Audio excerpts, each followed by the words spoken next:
surprised. So that is where we will be starting today. So without any further ado, here is Pride and Prejudice by Jane Austen. Chapter 1. It is a truth universally acknowledged that a single man in possession of a good fortune must be in want of a wife. However little known the feelings or views of such a man may be on his first entering a neighborhood, this truth is so well fixed in the minds of the surrounding families that he is considered the rightful property of some one or other of their daughters.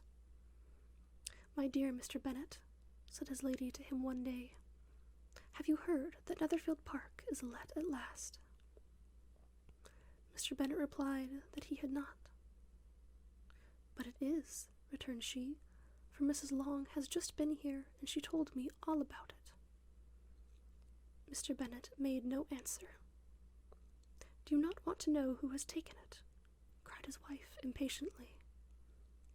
"You want to tell me, and I have no objection to hearing it." This was invitation enough. "Why, my dear, you must know. Mrs. Long says that Netherfield is taken by a young man of large fortune from the north of England, that he came down on Monday in a chaise and four to see the place, and was so much delighted with it that he agreed with Mr. Morris immediately, that he is to take possession before Michaelmas, and some of his servants are to be in the house by the end of next week." "What is his name?" "Bingley." "Is he married or single?" "Oh, single, my dear, to be sure. A single man of large fortune, 4,000 or 5,000 a year. What a fine thing for our girls." "How so? How can it affect them?" "My dear Mr. Bennet," replied his wife, "how can you be so tiresome? You must know that I am thinking of his marrying one of them." "Is that his design in settling here?" "Design? Nonsense! How can you talk so? But it is very likely that he may fall in love with one of them, and therefore you must visit him as soon as he comes." "I see no occasion for that. You and the girls may go, or you may send them by themselves, which perhaps will be still better, for as you are as handsome as any of them, Mr. Bingley may like you the best of the party." "My dear, you flatter me. I certainly have had my share of beauty, but I do not pretend to be anything extraordinary now. When a woman has 5 grown-up daughters, she ought to give over thinking of her own beauty. In such cases a woman has not often much beauty to think of. But, my dear, you must indeed go and see Mr. Bingley when he comes into the neighborhood. It is more than I engage for, I assure you. But consider your daughters. Only think what an establishment it would be for one of them. Sir William and Lady Lucas are determined to go, merely on that account, for in general, you know, they visit no newcomers. Indeed, you must go, for it will be impossible for us to visit him if you do not. You are over-scrupulous, surely. I dare say Mr. Bingley will be very glad to see you, and I will send a few lines by you to assure him of my hearty consent to his marrying whichever he chooses of the girls, though I must throw in a good word for my little Lizzie. I desire you will do no such thing. Lizzie is not a bit better than the others, and I'm sure she's not half so handsome as Jane, nor half so good-humoured as Lydia. But you are always giving her the preference." "They have none of them much to recommend them," replied he. "They are all silly and ignorant like other girls. But Lizzie has something more of quickness than her sisters." "Mr. Bennet, how can you abuse your own children in such a way? You take delight in vexing me. You have no compassion for my poor nerves." "You mistake me, my dear. I have a high respect for your nerves. They are my old friends. I've heard you mention them with consideration these last 20 years at least. Ah, you do not know what I suffer. But I hope you will get over it, and live to see many young men of 4,000 a year come into the neighborhood. It will be no use to us if 20 such should come, since you will not visit them." Depend upon it, my dear, that when there are 20, I will visit them all. Mr. Bennet was so odd a mixture of quick parts, sarcastic humour, reserve, and caprice, that the experience of 23 years had been insufficient to make his wife understand his character. Her mind was less difficult to develop. She was a woman of mean understanding, little information, and uncertain temper. When she was discontented, she fancied herself nervous. The business of her life was to get her daughters married. His solace was visiting and news. Chapter 2. Mr. Bennet was among the earliest of those who waited on Mr. Bingley. He had always intended to visit him, though to the last always assuring his wife that he should not go. Until the evening after the visit was paid, she had no knowledge of it.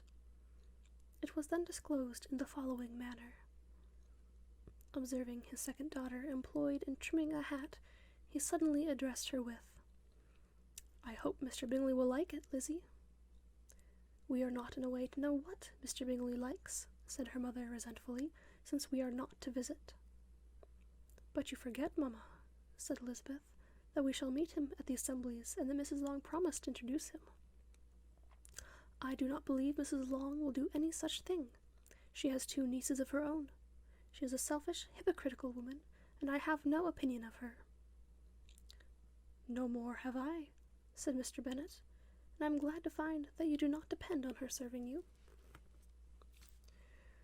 Mrs. Bennet deigned not to make any reply, but, unable to contain herself, began scolding one of her daughters. "Don't keep coughing so, Kitty, for heaven's sake. Have a little compassion on my nerves. You tear them to pieces." "Kitty has no discretion in her coughs," said her father. "She times them ill." "I do not cough for my own amusement," replied Kitty fretfully. "When is your next ball to be, Lizzie?" "Tomorrow fortnight." "Aye, so it is," cried her mother, "and Mrs. Long does not come back till the day before, so it will be impossible for her to introduce him, for she will not know him herself." "Then, my dear, you may have the advantage of your friend, and introduce Mr. Bingley to her." "Impossible, Mr. Bennet, impossible, when I am not acquainted with him myself. How can you be so teasing?" "I honour your circumspection. A fortnight's acquaintance is certainly very little. One cannot know what a man really is by the end of a fortnight, but if we do not venture, somebody else will. And, after all, Mrs. Long and her daughters must stand their chance, and therefore, as she will think it an act of kindness if you decline the office, I will take it on myself." The girls stared at their father. Mrs. Bennet said only, "Nonsense, nonsense." "What can be the meaning of that emphatic exclamation?" cried he. "Do you consider the forms of introduction and the stress that is laid on them as nonsense? I cannot quite agree with you there. What say you, Mary? For you are a young lady of deep reflection, I know, and read great books and make extracts." Mary wished to say something sensible, but knew not how. "While Mary is adjusting her ideas," he continued, "let us return to Mr. Bingley." "I am sick of Mr. Bingley," cried his wife. "I am sorry to hear that. But why did you not tell me that before? If I had known as much this morning, I certainly would not have called on him. It is very unlucky, but as I have actually paid the visit, we cannot escape the acquaintance now." The astonishment of the ladies was just what he wished, that of Mrs. Bennet perhaps surpassing the rest, though, when the first tumult of joy was over, she began to declare that it was what she had expected all the while. "How good it was in you, my dear Mr. Bennet! But I knew I should persuade you at last. I was sure you loved your girls too well to neglect such an acquaintance. Well, how pleased I am! And it is such a good joke, too, that you should have gone this morning and never said a word about it till now.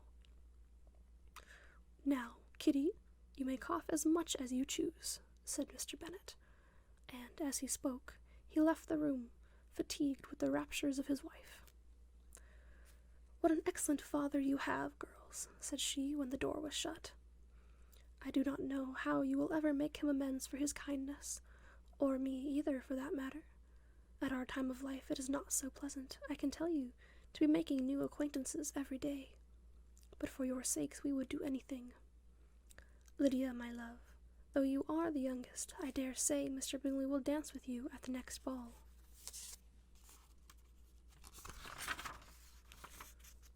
"Oh," said Lydia stoutly, "I am not afraid, for though I am the youngest, I am the tallest."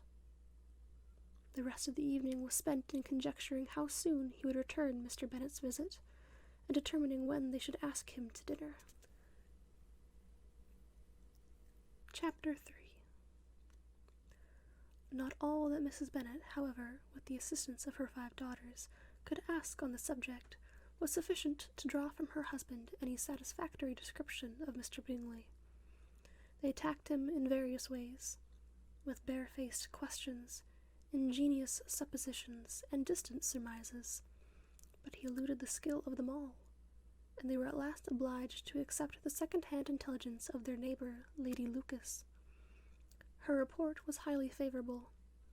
Sir William had been delighted with him. He was quite young, wonderfully handsome, extremely agreeable, and, to crown the whole, he meant to be at the next assembly with a large party. Nothing could be more delightful. To be fond of dancing was a certain step towards falling in love, and very lively hopes of Mr. Bingley's heart were entertained.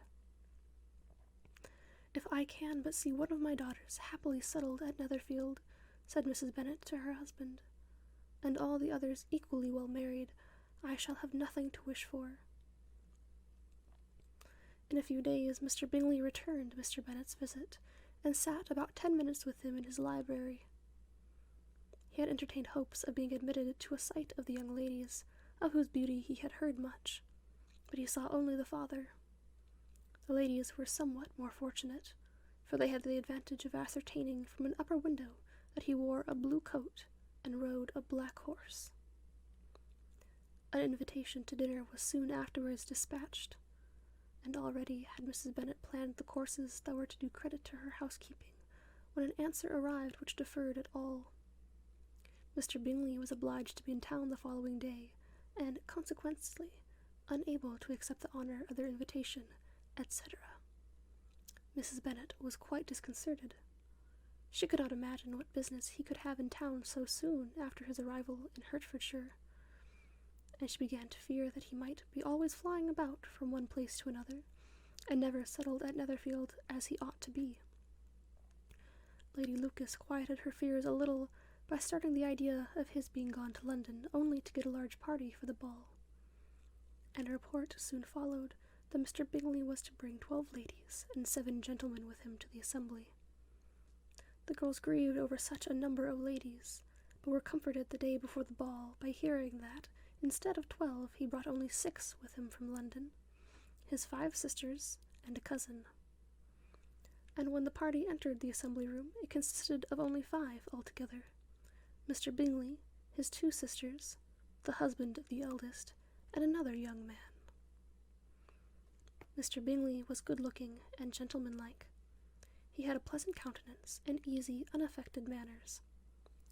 His sisters were fine women with an air of decided fashion. His brother-in-law, Mr. Hurst, merely looked the gentleman, but his friend Mr. Darcy soon drew the attention of the room by his fine, tall person, handsome features, noble mien, and the report, which was in general circulation within 5 minutes after his entrance, of his having 10,000 a year. The gentleman pronounced him to be a fine figure of a man. The ladies declared he was much handsomer than Mr. Bingley, and he was looked at with great admiration for about half the evening, till his manners gave a disgust which turned the tide of his popularity, for he was discovered to be proud, to be above his company and above being pleased, and not all his large estate in Derbyshire could then save him from having a most forbidding, disagreeable countenance, and being unworthy to be compared with his friend. Mr. Bingley had soon made himself acquainted with all the principal people in the room. He was lively and unreserved, danced every dance, was angry that the ball closed so early, and talked of giving one himself at Netherfield. Such amiable qualities must speak for themselves. What a contrast between him and his friend. Mr. Darcy danced only once with Mrs. Hurst, and once with Miss Bingley, declined being introduced to any other lady, and spent the rest of the evening in walking about the room, speaking occasionally to one of his own party. His character was decided. He was the proudest, most disagreeable man in the world, and everybody hoped that he would never come there again. Amongst the most violent against him was Mrs. Bennet, whose dislike of his general behavior was sharpened into particular resentment by his having slighted one of her daughters. Elizabeth Bennet had been obliged, by the scarcity of gentlemen, to sit down for 2 dances, and during part of that time Mr. Darcy had been standing near enough for her to hear a conversation between him and Mr. Bingley, who came from the dance for a few minutes to press his friend to join it. "Come, Darcy," said he, "I must have you dance. I hate to see you standing about by yourself in this stupid manner. You had much better dance." "I certainly shall not. You know how I detest it, unless I am particularly acquainted with my partner. At such an assembly as this, it would be insupportable. Your sisters are engaged, and there is not another woman in the room who it would not be a punishment to me to stand up with." "I would not be so fastidious as you are," cried Mr. Bingley, "for a kingdom. Upon my honour, I have never met with so many pleasant girls in my life as I have this evening, and there are several of them, you see, uncommonly pretty." "You are dancing with the only handsome girl in the room," said Mr. Darcy, looking at the eldest Miss Bennet. "Oh, she is the most beautiful creature I ever beheld. But there is one of her sisters sitting down just behind you, who is very pretty, and I dare say very agreeable. Do let me ask my partner to introduce you." "Which do you mean?" And turning round he looked for a moment at Elizabeth, till catching her eye he withdrew his own, and coldly said, "She is tolerable, but not handsome enough to tempt me. I am in no humour at present to give consequences to young ladies who are slighted by other men. You had better return to your partner and enjoy her smiles, for you are wasting your time with me." Mr. Bingley followed his advice. Mr. Darcy walked off, and Elizabeth remained, with no very cordial feelings toward him. She told the story, however, with great spirit among her friends, for she had a lively, playful disposition which delighted in anything ridiculous. The evening altogether passed off pleasantly to the whole family. Mrs. Bennet had seen her eldest daughter much admired by the Netherfield party. Mr. Bingley had danced with her twice, and she had been distinguished by his sisters. Jane was as much gratified by this as her mother could be, though in a quieter way. Elizabeth felt Jane's pleasure. Mary had heard herself mentioned to Miss Bingley as the most accomplished girl in the neighbourhood, and Catherine and Lydia had been fortunate enough never to be without partners, which was all that they had yet learnt to care for at a ball. They returned, therefore, in good spirits to Longbourn, the village where they lived, and of which they were the principal inhabitants. They found Mr. Bennet still up. With a book he was regardless of time, and on the present occasion he had a good deal of curiosity as to the events of an evening which had raised such splendid expectations. He had rather hoped that his wife's views on the stranger would be disappointed, but he soon found out he had a different story to hear. "Oh, my dear Mr. Bennet," as she entered the room, "we have had a most delightful evening, a most excellent ball. I wish you had been there. Jane was so admired, nothing could be like it. Everybody said how well she looked, and Mr. Bingley thought her quite beautiful, and danced with her twice. Only think of that, my dear. He actually danced with her twice, and she was the only creature in the room that he asked a second time. First of all he asked Miss Lucas. I was so vexed to see him stand up with her, but however he did not admire her at all. Indeed, nobody can, you know. And he seemed quite struck with Jane as she was going down the dance, so he inquired who she was, and got introduced, and asked her for the next 2. Then the 2 third he danced with Miss King, and the 2 fourth with Maria Lucas, and the 2/5 with Jane again, and the 2/6 with Lizzie, and the Boulanger. If he had any compassion for me, cried her husband impatiently, he would not have danced half so much. For God's sake, say no more of his partners. Oh, that he had sprained his ankle in the first dance. Oh, my dear, I am quite delighted with him. He is so excessively handsome. And his sisters are charming women. I never in my life saw anything more elegant than their dresses. I dare say the lace upon Mrs. Hurst's gown. Here she was interrupted again. Mr. Bennet protested against any description of finery. She was therefore obliged to seek another branch of the subject, and related with much bitterness of spirit and some exaggeration the shocking rudeness of Mr. Darcy. But I can assure you, she added, that Lizzie does not lose much by not suiting his fancy, for he is a most disagreeable, horrid man, not at all worth pleasing. So high and so conceited that there was no enduring him. He walked here and he walked there, fancying himself so very great. Not handsome enough to dance with? I wish you had been there, my dear, to have given him one of your set-downs. I quite detest the man. Chapter 4. When Jane and Elizabeth were alone, the former, who had been cautious in her praise of Mr. Bingley before, expressed to her sister just how very much she admired him.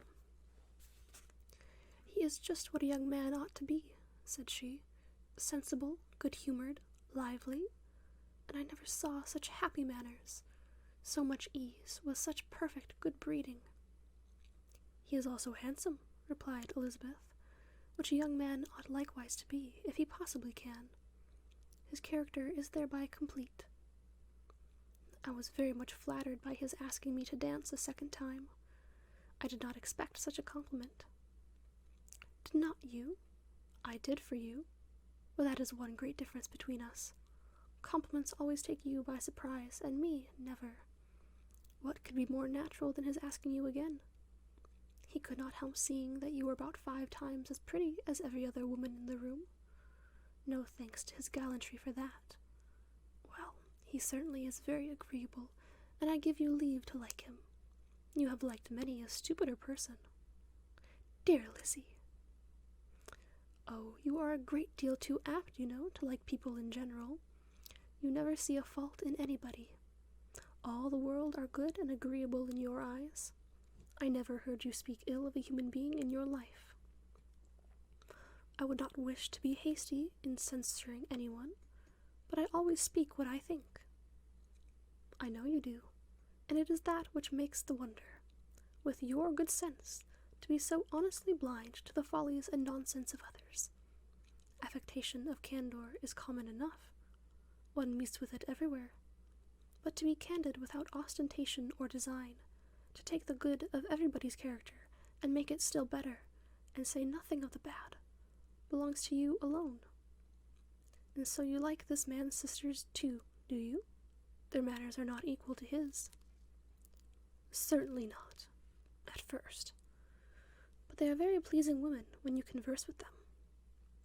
Miss Bingley is to live with her brother and keep his house, and I am much mistaken if we shall not find a very charming neighbour in her.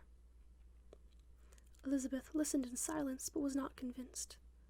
Their behaviour at the assembly had not been calculated to please in general, and with more quickness of observation and less pliancy of temper than her sister, and with a judgment too unassailed by any attention to herself, she was very little disposed to approve them.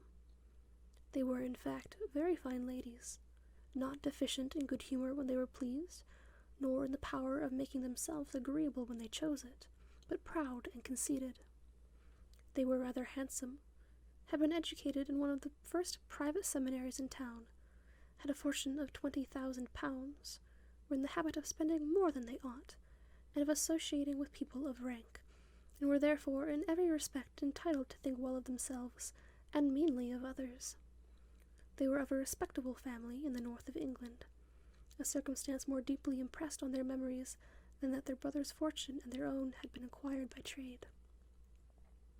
Mr. Bingley inherited property to the amount of nearly 100,000 pounds from his father, who had intended to purchase an estate, but did not live to do it. Mr. Bingley intended it likewise, and sometimes made choice of his county.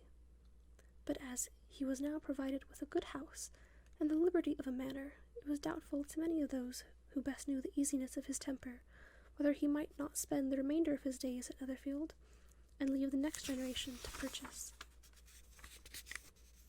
His sisters were anxious for his having an estate of his own, but, though he was now only established as a tenant, Miss Bingley was by no means unwilling to preside at his table, nor was Mrs. Hurst, who had married a man of more fashion than fortune, less disposed to consider his house as her home when it suited her.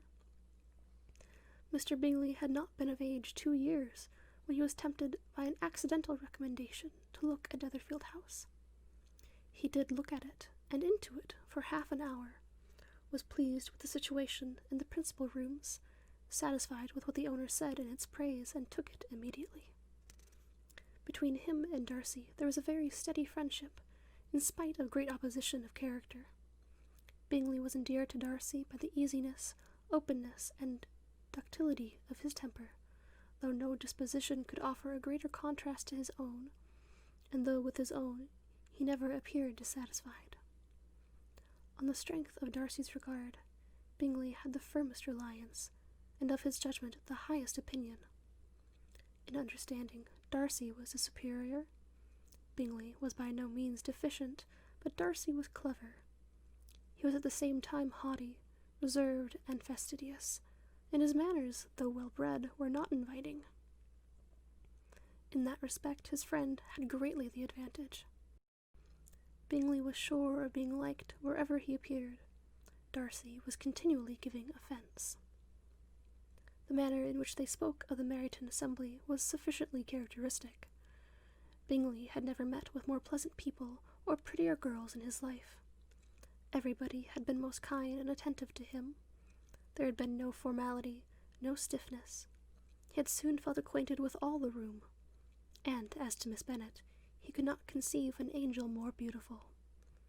Darcy, on the contrary, had seen a collection of people in whom there was little beauty, and no fashion, for none of whom he had felt the smallest interest, and from none received either attention or pleasure.